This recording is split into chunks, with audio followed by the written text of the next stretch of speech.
Je m'appelle Rémi Ngoumbu, auteur du livre Le Congolais idéal, essai de refondation de l'homme congolais. Alors, pour aujourd'hui, nous allons jeter les bases, parler de 6 éléments qui feront notre fondation avant de parler du contenu proprement dit du livre Le Congolais idéal. Commençons par le premier élément qui est la population. La République démocratique du Congo, tout d'abord, est un État.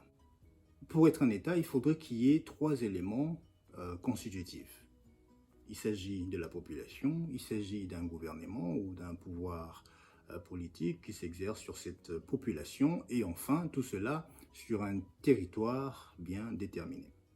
Nous savons tous que la République démocratique du Congo compte près environ 2 345 000 km² de superficie. Alors ça dépend des individus. On pense que la population de la RDC tourne autour de 80, 90 ou même 100 millions d'habitants. Ce n'est pas le plus important. Aujourd'hui, nous parlerons des tranches de la population congolaise. Alors, qu'est-ce que nous savons? Nous savons que les Congolais et Congolaises qui ont entre 0 et 14 ans constituent 51% de la population. Qu'est-ce que ça signifie? Si nous disons que nous sommes une république démocratique, je dis bien démocratique, eh bien, c'est la force de la majorité, n'est-ce pas? Et cette population, cette tranche de population de 0 à 14 ans représente 51% de la population congolaise. Donc, la RDC doit être le paradis de l'enfant. Nous devons avoir un pays, un État, nous devons fonctionner dans un système qui met la majeure partie de la population au centre du débat. L'enfant doit être au cœur de nos échanges. Mais qu'est-ce qu'on remarque? Une grande partie de cette population n'est même pas éduquée, n'a même pas accès aux soins de base. Le taux de mortalité infantile demeure toujours l'un des plus hauts dans le monde et en Afrique. Tout cela doit changer. Il est vrai que ces enfants de 0 à 14 ans ne sont pas producteurs, mais ce sont des consommateurs. Et qui dit consommateur dit opportunité, création d'emplois, création de services. Ensuite, nous avons la tranche de population de 15 à 24 ans. 16% de la population est représentée par les Congolais de 15 à 24 ans. Ce sont des consommateurs moyens et des producteurs moyens. Remarquez comment est-ce que ils sont intégrés dans notre société. Ce sont soit des étudiants, soit ils sont des domestiques. Certains même sont employés dans des groupes armés, il faut le dire.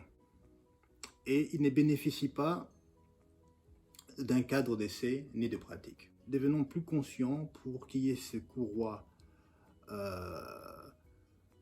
intergénérationnel de transmission de savoir et de pratique. La tranche suivante de la population est comprise représente des Congolais de 25 à 54 ans et ceux-ci représentent 25% de la population. Alors, qui sont-ils? Ce sont les principaux contributeurs au PIB, produit intérieur brut. Ensuite, nous avons les Congolais de 55 à 64 ans. Et ceux-ci représentent 4% de la population. Alors, leur but majeur est de former la relève.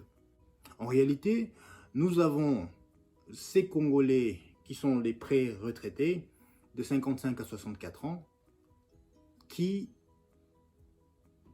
n'arrêtent pas de répéter des phrases du genre « Vous êtes trop jeune, attendez encore un peu ». Alors, ce qui fait que nous créons une masse importante d'individus compris entre 25 et 54 ans qui pensent qu'ils sont encore jeunes. Je répète, nous avons des individus au-delà de 35 ans qui s'estiment encore jeunes. Vous allez voir facilement un Congolais de 50 ans qui pense qu'il est jeune, alors que la jeunesse s'arrête à 34 ans.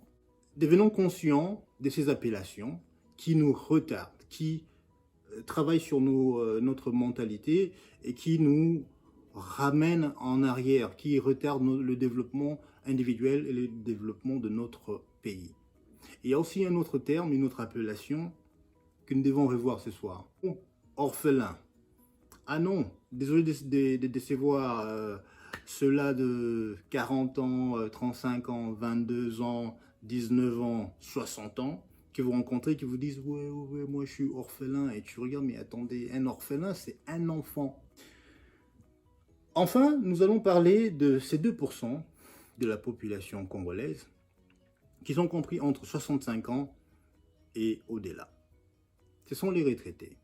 Comment est-ce que ceux-ci sont,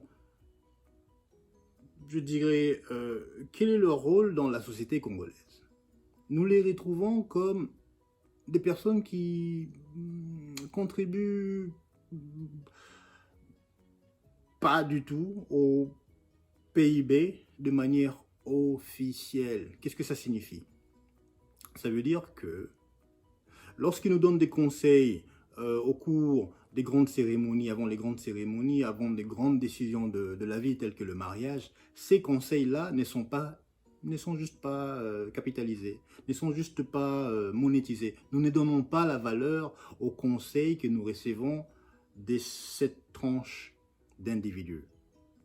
Lorsque ces personnes contribuent à la garde des enfants, lorsque ces personnes contribuent ou s'occupent des ménages, nous ne faisons juste pas attention, nous ne comptabilisons toujours pas le temps qu'ils mettent à nous rendre ces services.